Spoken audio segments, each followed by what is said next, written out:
Hello guys, आज हम शल्य का सेकंड चैप्टर लेने वाले हैं जो कि है यंत्र एवं शस्त्र। ठीक है। जो हम शल्य कर पढ़ते हैं जिसको कि सर्जरी है, तो उसमें हमें सारे इंस्ट्रूमेंट्स को देखना याद करना बहुत ज़रूरी होता है, क्योंकि हमें सारे इंस्ट्रूमेंट्स का आइडेंटिफिकेशन आना बहुत ज़रूरी है। अगर हम किसी इंस्ट्रूमेंट को नहीं जानते हैं तो हम सर्जरी परफॉर्म नहीं कर सकते हैं। उसके क्या क्या प्रिकॉशंस होते हैं, ये सारी चीज़ें हमें पता होनी चाहिए। तो पहले हम उसका आयुर्वेदा पढ़ेंगे, क्योंकि मॉडर्न में तो आप पढ़ के आ ही सकते हो और बहुत सारे वीडियोज़ ट्यूटोरियल्स डले हैं विद इंस्ट्रूमेंट्स। मैं आपको इंस्ट्रूमेंट्स तो प्रोवाइड नहीं कर पाऊंगी, बट मैं आपको आयुर्वेदा पोर्शन पूरा पढ़ाऊंगी। कौन सा किस यंत्र में आता है वो सारी चीज़ें मैं आपको बताऊंगी। ठीक है। तो हम आज का टॉपिक यंत्र एवं शस्त्र जो है वो स्टार्ट करते हैं। आज के लेक्चर में हम सिर्फ यंत्र प्रकरण पढ़ेंगे, उसके बाद सेकंड पोर्शन लेंगे हम इसका, जिसमें हम पूरा शस्त्र पढ़ेंगे। ठीक है। तो आज हम यंत्र प्रकरण से स्टार्ट करते हैं। सबसे पहले यंत्र प्रकरण की परिभाषा है, ये श्लोक आपको याद करना है। तत्र मन शरीर बाधा करणानि शल्यानि तेषाम उपहरण उपायो यंत्राणि। मतलब कि जो हमारे शरीर में बाधा उत्पन्न करते हैं उसको हम कहते हैं शल्य, और इन शल्य को निकालने के जो उपाय होते हैं उनको हम कहते हैं यंत्र। ये हमारे सुश्रुत संहिता के सूत्र स्थान के 7/4 अध्याय में दिया गया है। ठीक है। ये श्लोक याद करना है। पहले ये शल्य की डेफिनेशन है, फिर शल्य को निकालने वाले जो उपकरण होते हैं उनको हम कहते हैं यंत्र। ठीक है। और याद रखना, यंत्र और शस्त्र, यंत्र जो होता है वो ब्लंट होता है, मतलब कि जिसमें धार नहीं होती है, और शस्त्र वो होता है जिसमें धार होती है। तो इसी से आप यंत्र और शस्त्र को डिफ्रेंशिएट कर पाओगे। जितने भी ब्लंट आर्टरी फोर्सेप होते हैं वो सब यंत्र में आएंगे, और अगर कोई कटिंग करने के लिए है, सीजर्स है, तो वो सारी ये शस्त्र में आएगी। ठीक है। मन एवं शरीर में बाधा उत्पन्न करने वाले भावों को शल्य कहते हैं, और शल्य का निर्हरण जिन उपकरणों की सहायता से किया जाता है उसे हम यंत्र कहते हैं। ठीक है। इस श्लोक का अर्थ है, ये आपको याद करना है।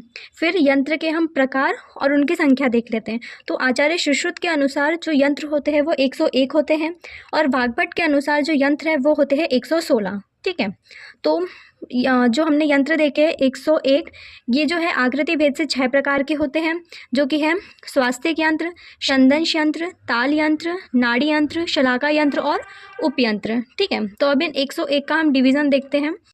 स्वास्थ्य यंत्र, स्वास्थ्य यंत्र की अगर हम बात करें तो जो ये स्वास्थ्य यंत्र है इसको हम क्यूनिफॉर्म इंस्ट्रूमेंट्स भी कहते हैं। वो इसलिए कहते हैं क्योंकि जो स्वास्थ्य यंत्र हैं, जैसे मैं आपको एक सीजर दिखाती हूँ, ये जो सीज़र है ये सबके पास में अवेलेबल होगी। ठीक है। तो सीज़र में आप ये देख सकते हो कि यहाँ पे क्रिस क्रॉस बना हुआ है। ठीक है। ये क्रिस क्रॉस बना है। तो स्वास्थ्य यंत्र में सीज़र टाइप ही होते हैं सारे इंस्ट्रूमेंट्स, लेकिन इसमें क्या है, धार है, मतलब कि ये शस्त्र में आएगा। ये मैं आपको जब शस्त्र पढ़ाऊंगी तब बताऊंगी। ठीक है। लेकिन अभी हम यंत्र पढ़ रहे हैं, तो यहाँ पे ये जो धार है ना, ये धार नहीं होगी वहाँ पे, क्योंकि वो ब्लंट होगा। हमें टिश्यूज़ को होल्ड करना है, हमें टिश्यूज़ को डैमेज, ट्रॉमेटिक इंजरी वहाँ पे नहीं देनी, हमें सिर्फ उनको सिंपली होल्ड करना है ताकि हम दूसरे काम कर सकें। ठीक है।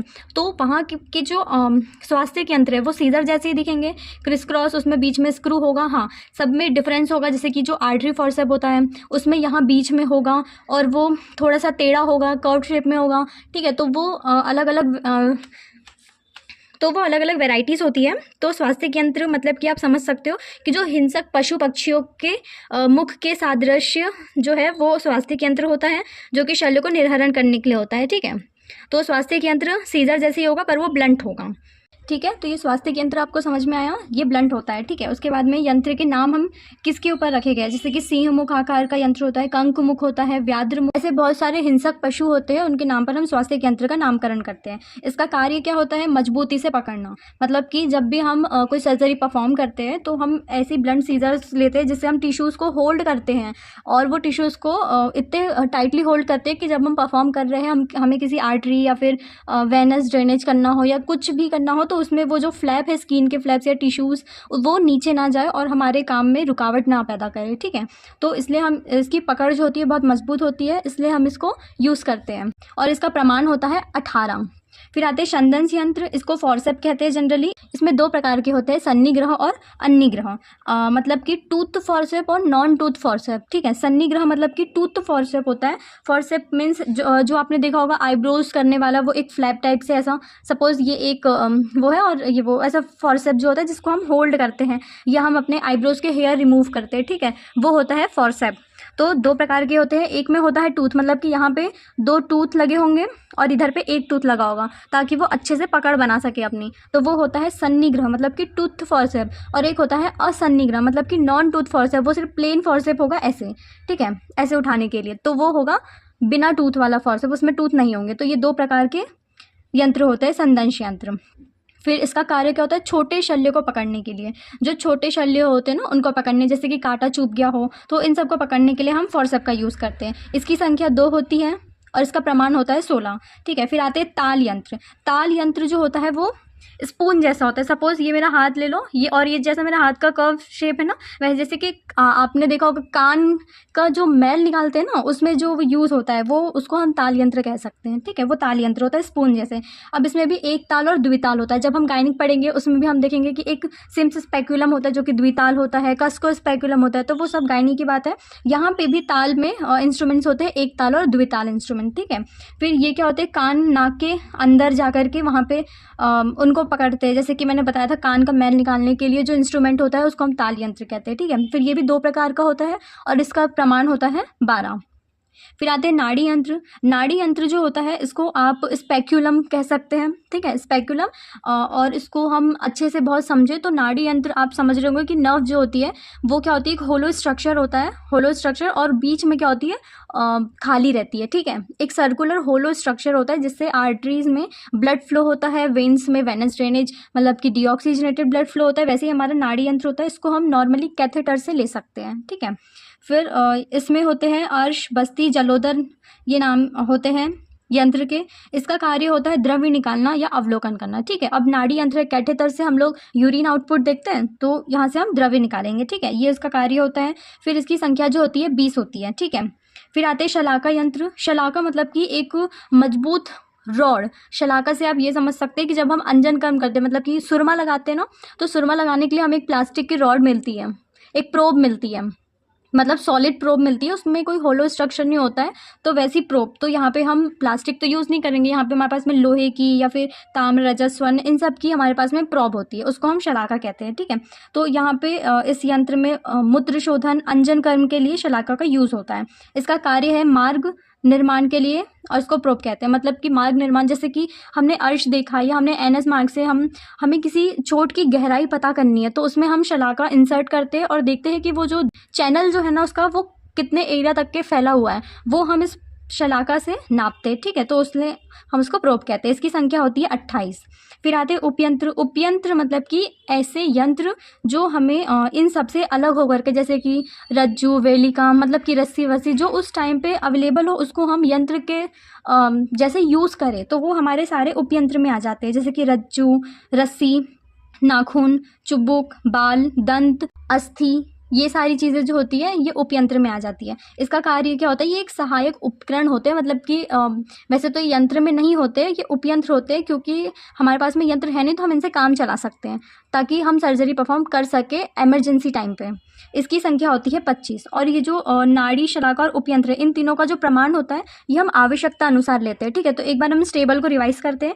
आपको ये नाम याद होने चाहिए, स्वास्तिक, छंदंस, ताल, नाड़ी, शलाका और उपयंत्र। ठीक है, और फिर इनका कार्य याद होना चाहिए। स्वास्थ्य मतलब कि मजबूती से पकड़ना, छंदंस मतलब कि छोटे शल्य को पकड़ना, ताल मीन्स कान नाक के अंदर के शल्य को पकड़ना, नाड़ी मीन्स द्रव्य निकालना, शलाका मीन्स मार्ग का निर्माण करना, और उपयंत्र जो है वो सहायक यंत्र उपकरण कहते हैं। ठीक है, फिर इनकी संख्या भी याद करना है। कैसे याद करोगे, 26, 2, 2, 20, 26, 2, 2, 20, 28 और 25। ठीक है, ऐसे आप इनकी संख्या याद करेंगे, 26, 2, 2, 20, 28 और 25।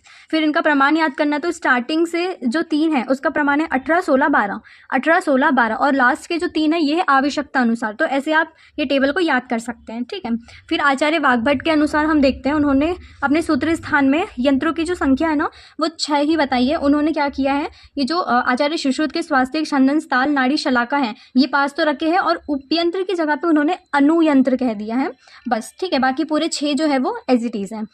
फिर आचार्य हारित के अनुसार 12 उन्होंने बताया है। ये 12 आपको एक बार पढ़ लीजिए, याद ना भी हो तो पर पता होना चाहिए कि उन्होंने 12 बताया है और ये नाम है, बाकी इतना ज़रूरी नहीं है। ठीक है, तो ये 12 नाम है, गोधामुख, व्रजमुख, छंदंस, चक्र आकृति, कटकपाद, आनक, श्रृंगक, कुंडक, त्रिवस्य, सौवित्स, पंचवर्तक और ग्रसपाद। ठीक है, ये 12 जो नाम है ये यंत्रों के नाम आचार्य हारित के अनुसार है, ये आपको एक बार देख लेना है। उसके बाद में ये बहुत इंपॉर्टेंट है, प्रधान यंत्र किसे कहते हैं। तो जो हमारा प्रधानतम यंत्र होता है ना वो हमारा हाथ होता है, क्योंकि अगर हमारे पास में हमारा हाथ ही नहीं होगा तो हम किसी इंस्ट्रूमेंट को होल्ड ही नहीं कर पाएंगे। तो अगर हमें प्रधानतम यंत्र पूछा गया है MCQs में तो वो होता है हस्त।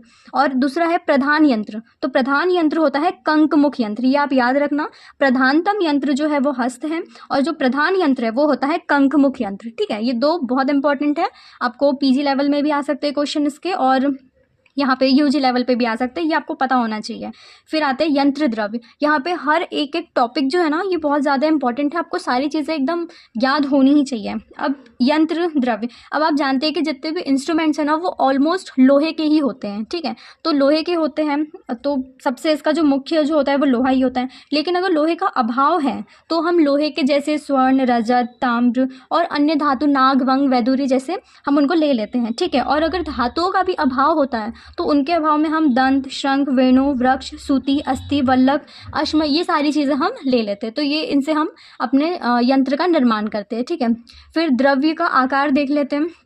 तो जो द्रव्य आकार होता है वो हिंसक पशु, मृग या पक्षी, इन सब के मुख के सादृश्य ही होता है, क्योंकि जो यंत्र होता है उनको हम हिंसा करने के लिए बनाते हैं अपने शरीर पर, तो वो हम उनके मुख के सादृश्य ही रखते हैं। ठीक है, फिर यंत्र के गुण, यंत्र के जो गुण है ना ये बहुत इंपॉर्टेंट है। यंत्र के गुण 6 होते हैं, अभी हम इसके बाद में शस्त्र के भी गुण पढ़ेंगे, वो भी 6 ही होते हैं, तो आपको याद रखना है, दोनों के गुण में थोड़ा थोड़ा सा डिफरेंस है।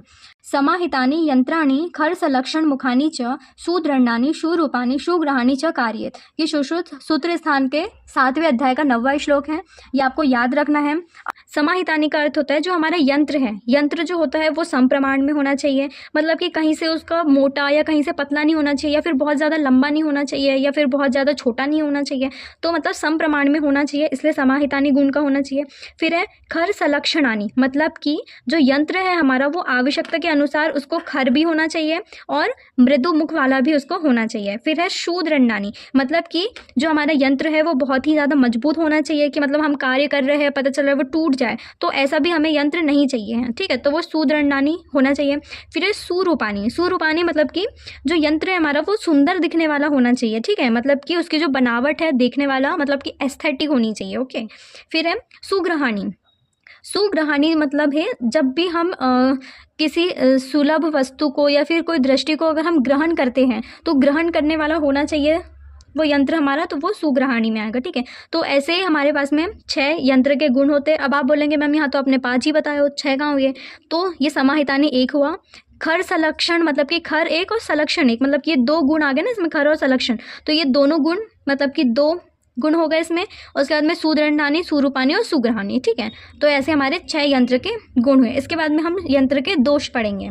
यंत्र के दोष जो होते हैं वो 12 होते हैं। इसका श्लोक है, जैसे मैंने यहाँ पे नाम ही लिख रखा है पर इसको हम श्लोक में बोल सकते हैं, जैसे कि तत्र अति स्थूलम, असारम, अति दीर्घम, अति ह्रस्वम, अग्रहाणी, विषमग्राही, वक्रम, शिथिलम, अत्युन्नतम, मृदुकीलम, मृदुमुखम, मृदु पाशमिति 12 यंत्र दोषाणी। ठीक है, या यंत्र दोषम। तो ये जो श्लोक है ये सुश्रुत सूत्र स्थान 7/20 का श्लोक है। इसमें मैंने हिंदी वर्डिंग लिखी है, जैसे कि अति स्थूल।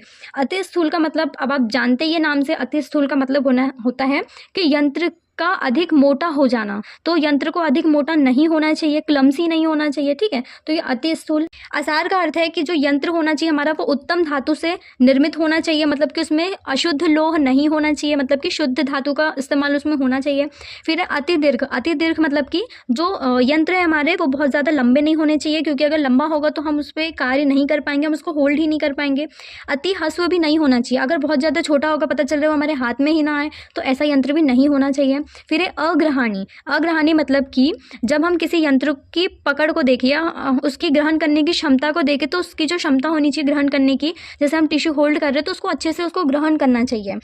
मतलब अगर पता चल रहा है कि बीच में उसने स्किन फ्लैप को छोड़ दिया, हम काम कर रहे हैं वहाँ पे और वो आर्टरी को वो इंजर्ट कर देगा, इसलिए उसमें ग्राही लक्षण होने चाहिए, ग्रहण करने की क्षमता अधिक होनी चाहिए। विषम ग्राही मतलब कि पकड़ जो है वो विषम रूप की होना चाहिए, मतलब कि संपूर्ण शल्य को ना पकड़ सके ऐसा नहीं होना चाहिए।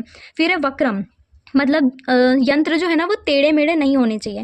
शिथिलम, शिथिलम का अर्थ है लूज होना। जैसे कि अगर जैसे ये है मेरे पास में सीज़र, अगर मैंने इसका ये स्क्रू को ढीला कर दिया तो क्या इसमें पकड़ बन पाएगी? ये कट कर पाएगा पेपर को? नहीं कर पाएगा ना। तो ऐसे जो यंत्र है वो शिथिल नहीं होने चाहिए, टाइट होने चाहिए, ताकि हम काम अच्छे से कर सकें। फिर है अति उन्नत। अति उन्नत का मतलब है कि ऊपर से उठा हुआ होना चाहिए, ऊपर की ओर उठा होना चाहिए, ताकि अगर हम सूचरिंग कटिंग नीडल देखें तो उसमें जो फ्लैप्स होते हैं ना वो ऐसे ऊपर उठे हुए होते हैं, और सीज़र ऐसी होती है ताकि हम उस सीज़र ताकि हम सूचर्स को कट कर सकें। ठीक है, तो अति उन्नत। फिर है मृदु कीलम, मतलब कि मुलायम कील युक्त यंत्र होना चाहिए, लगने पर टूट जाना चाहिए। ठीक है, जैसे कि सूचर कट जाना चाहिए, ऐसा नहीं है कि हम उसको बार बार कट कर रहे हैं और वो कट ही नहीं हो रहा, तो मृदु कीलम होना चाहिए। मृदु मुखम, मतलब कि मुख जो है उसका मृदु होना चाहिए, शल्य को पकड़ने में उसको कठिनाई नहीं होनी चाहिए। फिर है मृदु पाशाम। मृदु पाशा मतलब कि जो जिसकी पकड़ ढीली हो चुकी हो। ठीक है, मतलब इसकी पकड़ ढीली हो गई है, ऐसे यंत्र भी नहीं होने चाहिए। तो ये सारे दोषों से रहित हमारा अगर यंत्र है तो वो हमारा उत्तम यंत्र माना जाता है। फिर आते हैं हम यंत्र के कार्य पे। यंत्र के कार्य जो होते हैं ये 24 होते हैं। ठीक है, हमने यंत्र के गुण पढ़े थे वो 6 होते हैं, यंत्र के दोष पढ़े वो 12 होते हैं, और अब हम पढ़ रहे हैं यंत्र के कार्य या यंत्र के कर्म। ठीक है, वो होते हैं 24। ये 24 के नाम और उनका अर्थ आपको पता होना चाहिए। ठीक है, जैसे कि पहला है निर्घातन। निर्घातन का मतलब है हैमरिंग करना। ठीक है, यंत्र का कार्य क्या है? हैमरिंग करना। अब हैमरिंग से आप समझ गए होंगे, है ना, हिलाकर निकालना, मतलब कि उस शल्य को निकालना हिला करके, तो हैमरिंग। फिर है पूरण। पूरण मतलब कि उसको मेडिसिन से फील करना, जैसे कि आपने कर्ण पूरण देखा होगा ना, कर्ण पूरण कान में हम लोग तेल भर देते, तो ये पूरा मतलब मेडिसिन से फिल कर देना। फिर है बंधन। बंधन का मतलब बैंडेज, पट्ट या वस्त्र आदि की सहायता से हमको उस व्रण को बांध देना है, तो ये क्या होता है? बंधन। फिर है व्यूहन। व्यूहन का मतलब होता है मतलब कि कोई ऊपर स्थान जो है वो अगर उठा हुआ है तो उसको हमें उसके एजेस को हमें सप्रेस करना है या उसको लेवल पे लेके आना, तो वो होता है व्यूहन। ठीक है, फिर है वर्तन। वर्तन का मतलब होता है रिप्लेसमेंट। रिप्लेसमेंट जैसे कि हम ट्रांसप्लांटेशन करते हैं, अस्थि भग्न हो गए, मतलब बोन फ्रैक्चर हो गई है, तो वहाँ पे हम ट्रांसप्लांट करते हैं, रिप्लेसमेंट करते हैं, तो ये होता है वर्तन। फिर आता है चालन। चालन का मतलब होता है मूव करना, मतलब शल्य को हिलाना या फिर एक स्थान से दूसरे स्थान में लेकर के जाना, ये होता है चालन। फिर है विवर्तन। विवर्तन का मतलब होता है ट्विस्ट कर देना। ठीक है, मतलब कि शल्य को पकड़ना और उसको वहाँ से घुमा देना, ये होता है विवर्तन।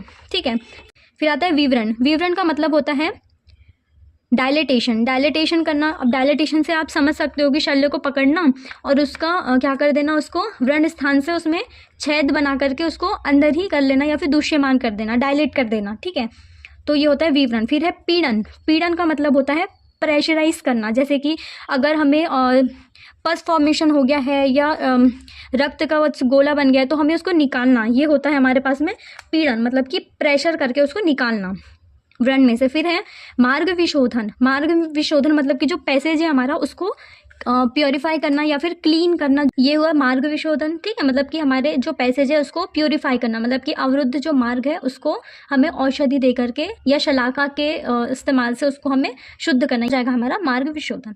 फिर है विकर्षण। विकर्षण का मतलब होता है कि ड्रॉइंग ऑफ, मतलब कि जो शल्य आदि को हमको पकड़ना है या खींचकर बाहर निकालना है, तो ये हो जाएगा हमारा विकर्षण। फिर है आहरण। आहरण का मतलब होता है अट्रैक्टिंग, मतलब कि शल्य को उठाना और फिर बाहर निकाल देना, ये होता है आहरण। फिर है आंछन। आंछन का मतलब होता है एक्सटेंशन, मतलब कि उसको उसका जो पार्ट है उसको हमें क्या करना है? संकुचित करना है, प्रसारण करना है, मतलब कि आकुंचन प्रसारण ये करके हमें उसको निकाल देना, ये होता है आंछन। फिर है उन्मन। उन्मन मतलब होता है एलिवेशन, मतलब कि अधर में, मतलब कि अंदर की साइड अगर कोई शल्य है तो उसको हमको ऊपर निकालना, ये होता है उन्मन। फिर है विनमन। विनमन जो होता है इसको डिप्रेशन कहते हैं, मतलब कि ऊपर की और अगर शल्य है तो उसको हमें नीचे दबा देना है, तो ये होता है विनमन। ठीक है, तो उन्मन और विनमन में डिफरेंस हो गया। उन्मन मतलब कि नीचे वाले शल्य को ऊपर करना है और विनमन मतलब कि जो ऊपर वाला शल्य है उसको नीचे कर देना है। फिर है भंजन। भंजन से आप क्या समझते हैं? क्रशिंग। ठीक है, मतलब कि खंडन कर देना उस शल्य का छोटे छोटे टुकड़े में, वो होता है भंजन। फिर है उन्मंथन। उन्मंथन मतलब कि साउंडिंग, मतलब कि जो शल्य आदि यंत्र है, मतलब जो भी हमारे पास यंत्र है उसकी सहायता से हम क्या करते हैं, उस शल्य को खोजते हैं, नष्ट करके उसको खोजते हैं, वो होता है उन्मंथन। फिर है आचूषण। आचूषण का मतलब होता है सक्शन, मतलब कि विष, दुष्ट, स्तन्य, इन सब को किससे आचूषण किससे करते हैं, हम जलोका से करते हैं, ठीक है। लीच थेरेपी, जैसे कि दूषित रक्त को निकालना, तो वो आचूषण होता है। फिर होता है एषण। एषण का मतलब होता है प्रोबिंग, मतलब कि अगर लंबी चौड़ाई नाड़ी से हम उसका मार्ग को ढूंढते हैं, एषण मतलब कि जैसे शलाका का यूज़ बताया था वो एषण का है, ठीक है। मतलब शलाका में जो करते हैं वैसे ही हम एषण में भी करते हैं। तारण का अर्थ है मतलब कि कोई एप्सिस है, वो ब्रस्ट हो गया है, तो उसको हम क्या करते हैं, निकालते हैं, लेप करके हम निकालते हैं, तो वो होता है हमारे पास में दाड़न। फिर है रिजुकरण। रिजुकरण का मतलब होता है स्ट्रेटनिंग, मतलब कि जो टेढ़े मेढ़े अगर हमारे पास में पार्ट है तो उसको हमको सीधा करना, जैसे कि अस्थि भग्न हो गई है तो उसमें हम प्लेट्स डाल करके उसको सीधा करते हैं, तो ये होता है रिजुकरण। फिर है प्रक्षालन। प्रक्षालन का मतलब कि वॉश करना, तो किसी भी हम त्रिफला क्वाथ से या नीम आदि क्वाथ से जो कृमि अग्न होते हैं, इन्फेक्शन को दूर करते हैं, ऐसे क्वाथ से हम उसको प्रक्षालन करते हैं, या व्रण को हम धोते हैं, जैसे कि अभी हम डेटॉल से धोते हैं ना, वैसे ही, तो प्रक्षालन होता है। फिर है प्रधमन। प्रधमन का अर्थ है इंसुफ्लेशन, मतलब कि जो औषध चूर्ण है उसको हम नाक की मार्ग से लेते हैं, मतलब कि नोज से लेते हैं, जैसे कि नस से करते हैं ना, वैसे यहाँ पे हम चूर्ण लेते हैं, तो वो होता है प्रधमन। फिर है प्रमार्जन। प्रमार्जन का मतलब होता है क्लीनिंग, जैसे कि अंगुली या वस्त्र आदि से हम क्या करते हैं, उस व्रण स्थान को पोंछते हैं या साफ करते हैं, तो ये होता है हमारा प्रमार्जन। तो ये हम हो गए हमारे यंत्र के 24 कार्य। उसके बाद में जो हमने आकृति के अनुसार 6 यंत्र पढ़े थे, उसके अंदर का हम थोड़ा थोड़ा पढ़ लेते हैं। तो पहला है हमारे पास में स्वास्तिक यंत्र। स्वास्तिक यंत्र को कहते हैं क्रूसीफॉर्म इंस्ट्रूमेंट, ठीक है। क्रूसीफॉर्म इंस्ट्रूमेंट, या फिर इसको कह सकते हैं सीजर भी कह सकते हैं। सीजर वो जिसके बीच में क्या होगा, यहाँ पे स्क्रू होगा, तो उसको हम कहते हैं स्वास्तिक यंत्र, ठीक है। इसकी कुल संख्या बताई थी मैंने, 24, 2, 2, 20, 28 और 25, ठीक है। तो ये है 24, तो कुल संख्या इसकी 24 होती है। उसमें से यहाँ पे इम्पॉर्टेंट क्या है कि 24 का डिवीजन, 9 जो है वो पशु के मुख पे है और 14 जो है वो पक्षी के मुख पे है, ठीक है। तो जो पशु के मुख पे हैं, तो पशु के मुख पे कौन से होंगे, सिंह, व्याध, लोमड़ी, तरल, रिजू, बिल्लू, उल्व, हिरण, नाग, मतलब ऐसे जो पशु पक्षियों के मुख पे है, ये हम कहते हैं स्वास्तिक यंत्र, ठीक है। फिर है मसूर नुमा कील से जुड़ा हुआ होता है, ठीक है, मतलब इनके बीच में कील होती है और इनकी आकृति कैसी होती है, हुक लाइक होती है, मतलब मूल के समीप इनमें अंकुश होता है। फिर इसका उपयोग किस में करते हैं हम, अस्थिगत शल्य के निर्हरण के लिए, ठीक है, मतलब अस्थिगत शल्य निर्हरण में हम स्वास्तिक यंत्र का यूज़ करते हैं। फिर है संदंश यंत्र। संदंश यंत्र को हम पिंचर फॉर्सेप लाइक कहते हैं। इसका जो प्रमाण होता है 16 अंगुल होता है, इसका 18 अंगुल होता है स्वास्तिक का, इसका 16 अंगुल होता है, और ताल का 12 अंगुल होता है, बाकी के 3 आवश्यकता अनुसार होते हैं, ठीक है। तो इसका प्रमाण 16 अंगुल होगा। वाग्भट के अनुसार जो संदंश यंत्र है वो 14 अंगुल इसका प्रमाण माना है उन्होंने, और 6 अंगुल भी, 6 अंगुल मुचुंडी यंत्र भी कहते हैं, ठीक है। फिर इसकी संख्या 2 होती है, अनिग्रह और सन्निग्रह। सन्निग्रह मतलब कि क्या होगा, सन्निग्रह मीन्स टूथ फॉर्सेप, और अनिग्रह मतलब कि प्लेन फॉर्सेप होगा, ठीक है। फिर इसका उपयोग हम किस में करते हैं, इसका उपयोग हम करते हैं त्वचा, मांस, सीरा, स्नायु के जो शल्य होते हैं, या फिर नासा, नेत्रगत, केश एवं सूक्ष्म शल्य को निर्हरण के लिए, व्रणगत दुष्ट मांस के निर्हरण के लिए हम इसका उपयोग करते हैं संदंश यंत्र का। इतने सारे उपयोग है, मेनली आप याद रखना, त्वचा, मांस, सीरा, स्नायु के शल्य को निकालने के लिए, वर्णगत दुष्ट मांस को निर्हरण के लिए, और सूक्ष्म शल्य के निर्हरण के लिए हम संदंश यंत्र का उपयोग करते हैं, ठीक है। फिर आता है ताल यंत्र। ताल यंत्र जो है ये स्पून शेप्ड इंस्ट्रूमेंट है। इसका प्रमाण 12 अंगुल होता है, इसकी संख्या 2 होती है, एक ताल और द्विताल यंत्र, ठीक है। इसकी आकृति देखें तो इसकी आकृति होती है मछली के तालू के सादृश्य, इसकी आकृति होती है, ठीक है। उसको हम कहते हैं ताल यंत्र, ठीक है, मछली के तालू के सादृश्य। फिर इसका उपयोग होता है कर्ण, नासा, नाड़ीयुद्र शल्य के निर्हरण के लिए हम ताल यंत्र का यूज़ करते हैं, ठीक है। तो ये हमारा ताल यंत्र कंप्लीट। फिर हम आते हैं नाड़ी यंत्र में। नाड़ी यंत्र को कहते हैं ट्यूबुलर इंस्ट्रूमेंट, ठीक है। तो नाड़ी यंत्र जो है इसकी संख्या होती है 20 और इसके प्रकार होते हैं 12, जो कि हम ये टेबल के फॉर्म में अभी देखेंगे। फिर इसका प्रमाण देखें तो ये हम आवश्यकता अनुसार देखते हैं, और आवश्यकता के अनुसार किसकी, जो हम स्रोतस का मुख देखेंगे उसकी चौड़ाई कितनी है, लंबाई कितनी है, उसकी आवश्यकता के अनुसार हम नाड़ी यंत्र का प्रमाण को सेट करते हैं। फिर इसका उपयोग क्या है, स्त्रोतोगत शल्योर्धनार्थ के लिए, मतलब कि जो स्त्रोतों है स्रोतस में जो होने वाले जो शल्य है उनको निकालने के लिए या हम नाड़ी यंत्र के उपयोग करते हैं जब हम स्रोतस के शल्य को निकालते हैं। फिर है रोग दर्शनम। रोग दर्शनम मतलब कि अर्श, भगंदर, कर्ण, मतलब यहाँ पे भेद लिखे हैं, उन सभी को हम नाड़ी यंत्र के उपयोग में लेते हैं। फिर है आचूषनाथ। आचूषनाथ मतलब कि जो दुष्ट रक्त होता है या मतलब कि पस फॉर्मेशन, या अगर किसी सांप ने काट दिया तो उसके विष को निर्हरण करने के लिए उन सब में भी हम नाड़ी यंत्र का यूज़ करते हैं, तो वो आचूषण आ जाएगा। फिर है क्रिया शौकर्य। क्रिया शौकर्य मतलब कि जब हम अग्निकर्म या क्षार कर्म करते हैं, तो अग्निकर्म और क्षार कर्म से जब हम किसी शल्य को निकालते हैं तो वो भी नाड़ी यंत्र की सहायता से ही करते हैं। फिर है प्रगमन। प्रगमन का मतलब मैंने आपको पहले ही बताया था, मतलब कि औषधि चूर्ण को हमें नासा मार्ग से लेना है या नश्य के रूप में हमें औषधीय चूर्ण को लेना है, तो वो होता है हमारा प्रगमन। फिर है पूरण। पूरण भी बताया था मैंने कि कर्ण, नाक में या फिर योनि में हम क्या करते हैं, पिच्चू करते हैं या फिर हम क्या करते हैं उसमें औषधि द्रव्य को भर देते हैं, तो ये होता है हमारा पूरण। तो ये सब हमारे नाड़ी यंत्र में आता है, ठीक है। फिर है स्त्रावणम। स्त्रावणम मतलब कि बहुत डिफरेंट टाइप्स के ड्रेनेज में भी हम, जैसे कि जल का, मूत्र का, रक्त का या फिर किसी पस का फॉर्मेशन अगर होगा तो इन सबको निकालने के लिए भी हम नाड़ी यंत्र का यूज़ करते हैं, तो उसको हम स्त्रावणम कहते हैं। फिर है व्रण धावनाथ। व्रण धावनाथ मतलब कि अगर कषाय से व्रण को अगर हम धोते हैं, जैसे कि सिरिंज से या फिर किसी ऐसे कषाय क्वाद से, तो वो व्रण धावनार्थ हो जाता है, तो ये सब भी हमारे नाड़ी यंत्र में आते हैं।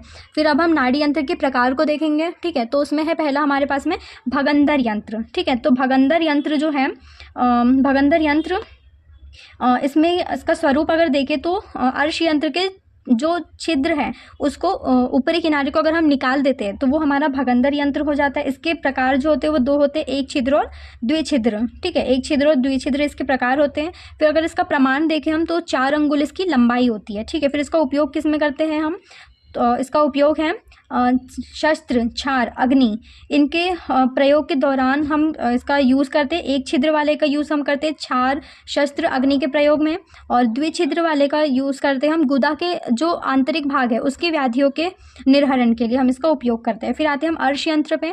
तो अर्श यंत्र जो है इसको हम गोस्तन्य आकार का स्वरूप इसका हम मानते हैं। इसकी लंबाई देखते हैं तो लंबाई इसकी 4 अंगुल होती है, ठीक है। मध्य में 3 होती है, पुरुष में 5 अंगुल लेते हैं, स्त्री में 6 अंगुल लेते हैं, ठीक है। ये आपको याद रखना है कि इसकी लंबाई जो होती है वो 4 अंगुल होती है। उसके बाद में परिधि मतलब कि मध्य में या फिर उसका सर्कमफेरेंस जो लेते हैं हम वो 5 अंगुल होता है, ठीक है। स्त्रियों में 6 अंगुल होता है, पुरुष में 5 अंगुल होता है, और मध्य भाग में जो इसकी लंबाई है वो 3 अंगुल होती है, ठीक है। फिर ये भी एक छिद्र और द्विछिद्र होता है। इसके प्रकार यंत्र द्रव्य जो होता है इसमें ये लोहा, दंत, श्रृंगी, लकड़ी, इन सब से बना हुआ होता है। इसका उपयोग देखते हैं तो एक छिद्र वाला जो है इसका उपयोग हम करते हैं क्षार, अग्नि और शस्त्र कर्म में, ठीक है। और जो द्विछिद्र वाला होता है इसका उपयोग हम करते हैं गुदा के भीतरी भाग में, मतलब कि भगंदर यंत्र और अर्श यंत्र दोनों के जो यूज़ है वो सेम है। आपको याद रखना है, टाइप भी सेम है इसके, एक छिद्र द्विछिद्र, एक छिद्र द्विछिद्र, ठीक है। इसकी लंबाई भी 4 अंगुल है, इसकी भी 4 अंगुल है, पर पुरुष में 5 है, स्त्री में 6 है, और मध्य भाग में 3 है, ये याद रखना है। और इसमें गोस्तन्य आकार है, और इसमें क्या है, अर्श यंत्र के ऊपरी वाले छिद्र को हटा दे तो वो भगंदर यंत्र बन जाता है। तो भगंदर और अर्श यंत्र क्लियर हुआ। फिर आते हैं हम व्रण यंत्र में। व्रण यंत्र जो है इसको हम स्वरूप अगर देखें तो सिरिंज व्रण समान यंत्र होता है इसका, मतलब कि वाग्भट ने इसको बोला है कि ये नेत्र की लंबाई के अनुसार होता है। तो वाग्भट के अनुसार इसकी लंबाई जो होती है वो 6 अंगुल होती है, और सुश्रुत के अनुसार 8 अंगुल इसकी लंबाई होती है, ठीक है। फिर इसका कोई प्रकार नहीं होता है, प्रकार न होने से इसके उपयोग देख लेते हैं। इसका उपयोग हम करते हैं व्रण अभ्यंग में, व्रण धावनार्थ में इसका उपयोग करते हैं, नाड़ी व्रण में तेल पूरण के लिए हम इसका उपयोग करते हैं, ठीक है। इसको मॉडर्न में व्रण यंत्र को हम सिरिंज से कोरिलेट कर सकते हैं, ठीक है। फिर आते हैं हम बस्ती यंत्र में। तो बस्ती यंत्र का कोई स्वरूप, प्रमाण या प्रकार नहीं बताया है, पर इसका उपयोग है। तो इसका उपयोग में क्या है, पंचकर्म विषय में अवलोकन करना।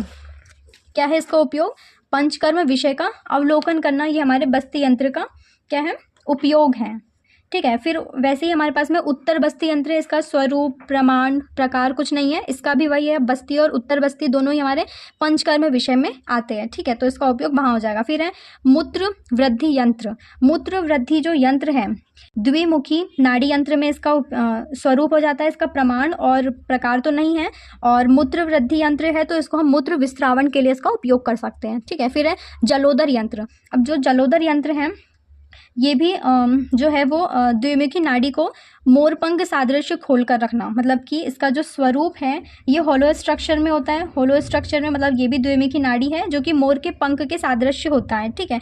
फिर इसका प्रमाण जो है ये 4 अंगुल इसका प्रमाण है। इसका उपयोग जो है ये पैरासिंथेसिस में यूज़ होता है, मतलब कि जलोदर में और उसका जल निग्रहण करने के लिए हम दकोदर यंत्र का यूज़ करते हैं। फिर आता है धूम यंत्र। धूम यंत्र का प्रमाण, स्वरूप और आकार नहीं है, प्रकार नहीं है। इसका अगर हम प्रयोग देखें तो वो भी पंचकर्म विषय में ही इसका प्रयोग होता है, क्योंकि धूम यंत्र, वस्ती यंत्र, धूम वूम सब ये स्वस्थ व्रत में आता है, ठीक है। फिर है निरुद्ध प्रकाश यंत्र। जो निरुद्ध प्रकाश यंत्र है इसमें है लोहा, लकड़ी, लाख युक्त दोनों ओर से छिद्र युक्त है, तो इसको हम कहते हैं निरुद्ध प्रकाश युक्त। मतलब कि निरुद्ध प्रकाश युक्त मतलब कि हर तरफ से प्रकाश आना चाहिए, लोहा लकड़ी का बना हुआ होना चाहिए ये, तो ये होता है। इसके ऊपर क्या होता है, घृत लगा करके हम शीशन मार्ग, मतलब कि कहाँ डालते हैं हम इसको, मेड्र में डालते हैं। मेड्र में हम इसको डालते हैं और वहाँ की व्याधि की चिकित्सा करते हैं, ठीक है। की चिकित्सा हम कर सकते हैं, ठीक है। मेड्र चिकित्सा इसका उपयोग हो सकता है। फिर आते हैं सन्निरुद्ध गुद यंत्र। सन्निरुद्ध गुद यंत्र जो है ये हमारे पास में द्विमुख नाड़ी यंत्र के सादृश्य ही होता है। इसकी भी द्विमुख नाड़ी होती है। इसका प्रमाण और प्रकार नहीं है। इसका उपयोग जो है, इसका उपयोग हम कर सकते हैं निरुद्ध प्रकाश जैसा ही, मतलब कि सेम है। मेड्र की चिकित्सा करने में हम इसका यूज़ कर सकते हैं, ठीक है। फिर है हमारे पास में अलाबू यंत्र। अलाबू यंत्र जो है, अलाबू यंत्र एक वो आपने देखा है ना, एक डुम्बर वाली लौकी होती है, वो उस शेप का होता है अलाबू यंत्र, ठीक है। फिर इसका जो स्वरूप है ये तो नहीं दिया गया है अलाबू यंत्र का। इसकी लंबाई देख लेते हैं, 12 अंगुल इसकी लंबाई है और इसका सर्कमफेरेंस जो होता है, परिधि, वो होती है 18 अंगुल, ठीक है। फिर इसका प्रकार देखें तो इसके कोई प्रकार नहीं होते हैं। इसका उपयोग देखें तो अलाबू कटु रसात्मक रक्त दुष्टि में रक्तस्राव, मतलब कि अलाबू जो है वो कटु रसात्मक होती है, रुक्ष और तीक्ष्ण गुण से युक्त होती है, तो हम इसको क्या करते हैं, कफच रक्त दुष्टि में रक्त स्रावन के लिए यूज़ करते हैं अलाबू यंत्र का, ठीक है। श्रृंग यंत्र। श्रृंग यंत्र जो है इसका स्वरूप होता है चिचुका आकृति का, ठीक है। चिचुका आकृति का इसका मतलब कि जो स्त्री के जो चुचुक होते हैं या निप्पल्स होते हैं उसकी आकृति का ये होता है श्रृंग यंत्र, ठीक है। इसकी लंबाई होती है 18 अंगुल। इसका जो उपयोग है ये है दूषित रक्त आदि का आचूषण करने के लिए हम श्रृंग यंत्र का यूज़ करते हैं, ठीक है। तो ये हमारा नाड़ी यंत्र हुआ। अब हम पढ़ेंगे शलाका यंत्र। शलाका यंत्र मैंने आपको बताया था कि वो एक प्रोब लाइक होती है जिससे हम किसी भी व्रण की गहराई पता कर सकते हैं कि वो कितना गहरा है, तो हम उस हिसाब से कैसा उसका ड्रेनेज करना है या एब्सिस है तो कैसे करना है, तो वो हम शलाका यंत्र से देखते हैं। रॉड लाइक स्ट्रक्चर होता है। इसकी संख्या मैंने आपको बताई थी कि 28 होती है और इसके प्रकार 12 होते हैं, जो कि अभी हम देखने वाले हैं, ठीक है। इसका हम प्रकार देखेंगे, उपयोग देखें, मॉडर्न में कोरिलेशन देखेंगे, प्रमाण और इसकी संख्या देखेंगे, ठीक है। फिर है पहला है हमारे पास में गंडुक पद्मुखी, ठीक है। गंडुक पद्मुखी जो है ये ऐषण कर्म के लिए होती है और ये जो सारे कर्म हैं ये इसका डिस्क्रिप्शन में आपको पहले ही दे चुकी हूँ। इसके किसमें, दोष में, कार्य में, और इसके गुण तो अलग ही थे, पर इसके दोष और कार्य में ऐषण, व्योहन, व्यथन, आहरण, स्त्रावण, अग्निकर्म, ये सब चीज़ें आ चुकी है, तो ये मैं आपको बता चुकी हूँ कि क्या होता है, ठीक है। गंडुक पद्मुखी ये ऐषण कर्म के लिए होता है, ठीक है। और इसको हम मॉडर्न से ब्लंट प्रोब से कोरिलेट करते हैं। इसकी जो लंबाई होती है 6 से 8 अंगुल तक की होती है। इसकी संख्या जो होती है वो 2 होती है। गंडुक पद्मुखी की संख्या 2 होती है। फिर आते हैं सर्पफंड। सर्पफंड जो है वो व्यूहन कर्म के लिए होता है। शल्य आदि को मोड़कर बाहर निकालना, मतलब कि कुछ थोड़ी सी दिशा में उसको मोड़ना और फिर बाहर निकाल देना, इसके लिए हम सर्पफंड का उपयोग करते हैं। ये प्लेन रिट्रैक्टर होता है या डेविएटर रिट्रैक्टर भी कहते हैं इसको, ठीक है। इसकी लंबाई जो होती है 12 से 16 अंगुल तक की इसकी लंबाई होती है और इसकी संख्या भी 2 ही होती है, ठीक है। फिर है सरम पंखमुखी। इसका उपयोग होता है शलादि का चालन करने के लिए। चालन की मीनिंग भी मैं आपको बता चुकी हूँ पहले ही। इसको हम डेंटल एलिवेटर कहते हैं। इसकी लंबाई 10 से 12 अंगुल होती है। इसकी संख्या भी 2 होती है, ठीक है। फिर बडिशमुख। बडिशमुख आहरण कर्म के लिए होता है। ये हुक लाइक इसका हुक से हम इसको कोरिलेट कर सकते हैं। बडिशमुख का प्रमाण नहीं दिया गया है। इसकी संख्या दी गई है 2, और वो 2 कौन सी है, स्वानत और नात्यांत, ये 2 इसके नाम है संख्या के, ठीक है। फिर है मसूर दलमुखी। मसूर दलमुखी जो है ये शलाका स्त्रोतोगत शल्य को निकालने के लिए होती है, मसूर दलमुखी। और इसका जो मॉडर्न कोरिलेशन है इसको हम ईयर स्कूप से कर सकते हैं। इसकी लंबाई जो होती है ये 8 से 9 अंगुल तक की होती है, ठीक है। और इसकी 2 संख्या होती है। कार्पस क्रतोशनिस जो शलाका है ये क्षारोक्त क्षार क्लेदादि स्त्राव को पोंछने के लिए होती है, ठीक है। मतलब ये कॉटन बड्स हम इसको कोरिलेट कर सकते हैं। इसकी लंबाई जो होती है 6 से 12 अंगुल तक की होती है। इसकी 6 संख्या होती है। इसके भेद 6 होते हैं। फिर आते हैं द्रव्य आकृति। द्रव्य आकृति में इसका उपयोग है व्रण आदि में क्षार कर्म और औषध चूर्ण करने के लिए, ठीक है। व्रण आदि में हमको क्षार कर्म करना है तो हम इसका इस्तेमाल करेंगे द्रव्य आकृति का और औषध चूर्ण के लिए। इसका मॉडर्न कोरिलेशन नहीं है। इसकी लंबाई 8 अंगुल है और इसके भेद 3 होते हैं। फिर है जंब वदना, ये अग्निकर्म के लिए होता है। इसको कॉटरी रॉड कहते हैं। कॉटरी भी हम अग्निकर्म जैसे इलेक्ट्रिक कॉटरी यूज़ करते हैं हम। इसका प्रमाण नहीं दिया, इसके भेद 3 होते हैं। फिर है अंकुश वदना, ये भी अग्निकर्म के लिए होती है। ये कॉटरी रॉड इसको भी कहते हैं, इसका प्रमाण नहीं है। ये 3 इसके प्रकार होते हैं। फिर है कोलका अस्थि दल मातृमुखी, ये नासा अर्बुद और नाशा अर्श के दहन कर्म के लिए यूज़ करते हैं। नाशा अर्बुद और नाशा अर्श जो है ना, ये नाशा रोग में आप पढ़ेंगे शालाक्य में, जो मैं आपको बाद में पढ़ाऊंगी। ये एक डिसीज़ होती है नासा की, उसमें हम इसका यूज़ करते हैं, ठीक है। ये नेसल कॉटरी रॉड होती है, इसका एक भेद होता है, कोई प्रमाण नहीं होता है। अंजनार्थ अंजन कर्म के लिए होती है, ठीक है। ये जो प्रॉब है ये कॉलेरियम प्रॉब, ये उसकी प्रॉब होती है जिससे बनी होती है उस मेटल से। इसकी लंबाई 8 अंगुल होती है, क्योंकि शलाखा की आप अगर लंबाई देखते हैं अंजन कर्म के लिए तो शलाका की जो लंबाई है वो आचार्य सुश्रुत ने 8 बताई है और एक कोई आचार्य शायद वाग्भट है, उन्होंने 10 बताई है, ठीक है। तो यहाँ पे हम सुश्रुत की बात लेके चल रहे हैं, तो 8 अंगुल जो है सुश्रुत ने बताई है। इसका एक भेद होता है। फिर है मूत्र मार्ग विशोधनार्थ, तो मूत्र मार्ग विशोधनार्थ ये भी एक प्रकार है शलाका का। इसमें उपयोग है संकुचित मूत्र मार्ग और मूत्र शर्करा की चिकित्सा करने में हम इसका यूज़ करते हैं यूरेथ्रल साउंड के लिए। इसका प्रमाण नहीं है और इसकी संख्या 1 होती है। तो ये प्रकार अगर आपको याद ना भी हो तो कोई दिक्कत वाली बात नहीं है, तो ज़्यादा इंपॉर्टेंट है नहीं, पर फिर भी एक बार पता होना चाहिए। और संख्या इंपॉर्टेंट है। 28 है, 28 का डिवीज़न देख लेना, 2 2 2 2 2 2 2 स्टार्टिंग के 5 में 2 होते हैं। फिर छठवां वाला जो है वो 6 होता है। छठवां वाला प्रकार के 6 ही भेद होते हैं। उसके बाद में 3 3 3 जो है 5 में जो बचे उसमें 3 3 होंगे और लास्ट के 3 में 1 1 होगा, ठीक है। ऐसी संख्या आप याद कर लेना। फिर आते हैं हम उपयंत्र में। उपयंत्र जो है एसेसरी इंस्ट्रूमेंट्स, ये भी बहुत ज़रूरी होते हैं। इसकी जो संख्या है आचार्य सुश्रुत के अनुसार 24 होती है और वाग्भट के अनुसार 19 होती है, ठीक है। ये याद रखना कि जो उपयंत्र है वो सुश्रुत के अनुसार 24 है और वाग्भट के अनुसार 19 है, ठीक है। 19 की बात हम करेंगे बाद में, जिनको आचार्य वाग्भट ने उपयंत्र की जगह पे अनुयंत्र कहा है, उन्होंने उपयंत्र का वर्णन ना करते हुए अनुयंत्र का वर्णन किया है। अभी हम सुश्रुत की बात करें तो हम अभी 24 पढ़ेंगे और इन 24 के नाम आपको याद होने चाहिए, ठीक है। अब उपयंत्र का महत्व क्या है? जब हमारे पास में ये शलाका, नाड़ी, ताल, स्वास्तिक, संदंश, ये सारे यंत्र अगर हमारे पास में अवेलेबल नहीं है तब हम उसके अभाव में हम उपयंत्र का इस्तेमाल करते हैं। जैसे कि हमारे पास में कोई आपातकालीन स्थिति आ गई, कोई इमरजेंसी केस आ गया हमारे पास में और हम अपने क्लिनिक में नहीं, हम अपने हॉस्पिटल में नहीं हैं, हम एक ऐसी जगह पे जहाँ पे कोई इंस्ट्रूमेंट्स नहीं है, तो वहाँ पे हम ऐसे इंस्ट्रूमेंट्स का मतलब कि जो चीज़ें हैं छोटी छोटी सी रस्सी वस्सी, पटल, चर्म, लता, वृक्ष, पेड़ वेड़, ये सब का हम यूज़ कर सकते हैं उनकी आपातकालीन स्थिति में, ठीक है। जब हमारे पास में कोई इंस्ट्रूमेंट्स नहीं है तो वो कौन से हैं? जैसे कि ये आपको याद रखना है, रज्जू, वेणिका, पट, चर्म, अंतवल्कल, लता, वस्त्र, अष्टिलाश्म, मुद्गर, पाणिपातल, अंगुली, जिह्वा, दंत, नख, मुख, बाल, अश्वगंटक, शाखा, स्टीवन, प्रवाहन, हर्ष, अयस्कांत, क्षार, अग्नि और भेषज, ठीक है। ये चीज़ें आपको याद करनी है। मैं थोड़ा थोड़ा सा बता दे रही हूँ। रज्जू, रज्जू मतलब कि क्या होता है? रस्सी होती है, ठीक है, मतलब कि सीवन कर्म के लिए रस्सी। फिर वेणिका, वेणिका क्या होती है? एक विशेष प्रकार की गुथी हुई रस्सी होती है, मतलब कि 3-4 प्रकार, जो ब्रेड वाली ट्विस्टिंग वाली जो रस्सी होती है ना, वो वेणिका होती है, ठीक है। फिर आते हैं हम पट पे। तो पट क्या होता है? पट जो है ना, ये एक मृदु प्रकार का कपड़ा होता है जो व्रण के ऊपर हम ढाकते हैं बैंडेज टाइप से, वो पट है, ठीक है। फिर आते हैं चर्म। चर्म मतलब कि चर्म से बंधे हुए, मतलब कि जलोदर के लिए या गुदभ्रंश के लिए उसको प्रक्षालन करने के लिए हम चर्म का यूज़ करते हैं, ठीक है, उसको बंधन के लिए, तो वो चर्म है। अंतवल्कल, अंतवल्कल मतलब कि पेड़ की छाल, जैसे उदुम्बर, पलाश, इन वृक्षों के अंदर की जो मृदु वाली जो छाल होती है उसको हम लेते हैं, तो वो अंतवल्कल। फिर लता, लता मीन्स ये भी मृदु और दृढ़ होनी चाहिए। आवश्यकता पड़ने पर हम रज्जु, वेणिका, पट, चर्म के स्थान पर अगर वो भी ना मिले तो हम लता का यूज़ करते हैं। फिर क्या है? वस्त्र। वस्त्र तो रहता ही है, आच्छादन करने के लिए या व्रण के ऊपर बांधने के लिए हम वस्त्र का इस्तेमाल करते हैं। फिर है अष्ठिलाश्म। अष्ठिलाश्म मतलब कि एक गोल पत्थर, एक ना विशेष प्रकार का गोल पत्थर होता है, उसको हम कहते हैं अष्टिलाश्म। उसका भी हम यूज़ करते हैं। किसके लिए यूज़ करते हैं? अस्थियों को फंसाने के लिए हम यूज़ करते हैं। फिर है मुद्गर। मुद्गर मतलब कि लोहा, काष्ठ से बनी हुई जो हथौड़ी होती है ना, उसको हम कहते हैं मुद्गर। फिर है पानीपाद तल। पानीपाद तल मतलब कि ये जो होता है ना, हाथ के यंत्रों से सर्वश्रेष्ठ बना हुआ, मतलब कि अपने हाथों से ही करना, वो होता है पानीपाद तल। फिर है अंगुली।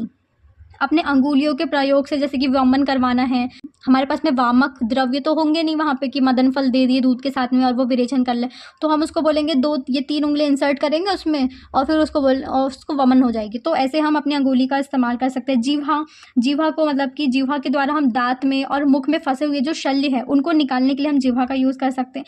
दंत, अगर कोई शल्य है उसको खींच कर निकालना है तो भी हम दंत का यूज़ कर सकते हैं। फिर है नख, नाखून से, जैसे कि अगर कोई हमें सूक्ष्म कांटा चुभ गया है, यहाँ पे हमें कांटा चुभ गया अंदर में, थोड़ा सा बाहर निकला, हम उसको ऐसे थोड़ा सा हाइड्रोस्टेटिक प्रेशर देंगे, थोड़ा सा बाहर आएगा और फिर हम उसको नाखून से ऐसे निकाल लेते हैं। तो ये क्या होता है, हम नख का यूज़ कर रहे हैं। फिर मुख, विष हमारे शरीर में फैल गया है सांप के काटने से, तो हम उस जगह से हम क्या करते हैं, आचूषण करते हैं, तो ये हम मुख के द्वारा करेंगे। फिर है बाल, अगर हमारे पास में सीवन कर्म करना है, सूचरिंग करना है, और पहले घोड़े के बाल या फिर अब अपने बाल ले सकते हैं, अब क्या करें, घोड़ा तो होगा नहीं वहाँ पे, तो हमें सीवन कर्म के लिए हम बाल का इस्तेमाल कर सकते हैं, तो उसमें यूज़ आएगा ये। फिर है अश्वकंटक, अश्वकंटक में घोड़े को लगाम में रखने के लिए जो उसका जो नाल होता है ना लोहे का, वो अष्टिलास मतलब कि मुख के नीचे की ओर लटकता रहता है, उसको हम कहते हैं अश्वकंटक, तो उसका भी हम यूज़ कर सकते हैं।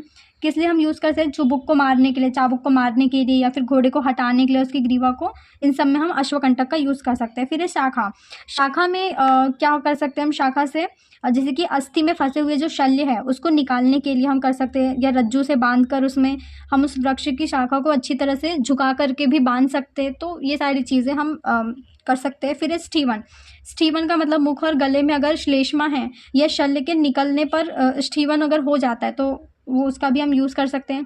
प्रवाहन, प्रवाहन मतलब कि मलमूत्र अश्रु वमन ये सब शरीर से बाहर निकलते हैं, तो ये भी एक प्रवाहन है। फिर हर्ष, हर्ष मतलब कि क्रोध शोक आदि ये सब मानसिक कष्ट से को दूर करना, ये हर्ष कहलाएगा। अयस्कांत, अयस्कांत जो है ना ये एक लोह का एक प्रकार होता है, ये आपने रसशास्त्र में पढ़ के आए होंगे। तो अयस्कांत जो है ये लोह का प्रकार होता है जो सामान्य लोह से थोड़ा ज़्यादा एस्थेटिक होता है।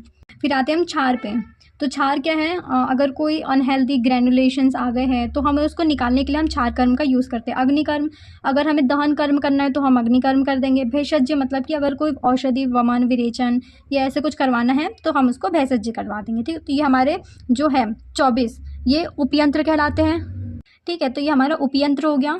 अब हम आते हैं अनुयंत्र, जो कि वाग्भट ने बताए हैं उपयंत्र के स्थान पर अनुयंत्र। इनकी संख्या 19 है, ये आपको नाम याद कर लेना है। अयस्कांत्र, रज्जु, वस्त्र, अश्म, मुद्गर, वज्र, आंत्र, जिह्वा, केश, वृक्ष, नख, मुख, दंत, काल, पाक, हाथ, पैर, भय, हर्ष, ये सब क्या है हमारे अनुयंत्र में आते हैं। इनके अभाव में हम अनुयंत्र का इस्तेमाल करते हैं, ठीक है।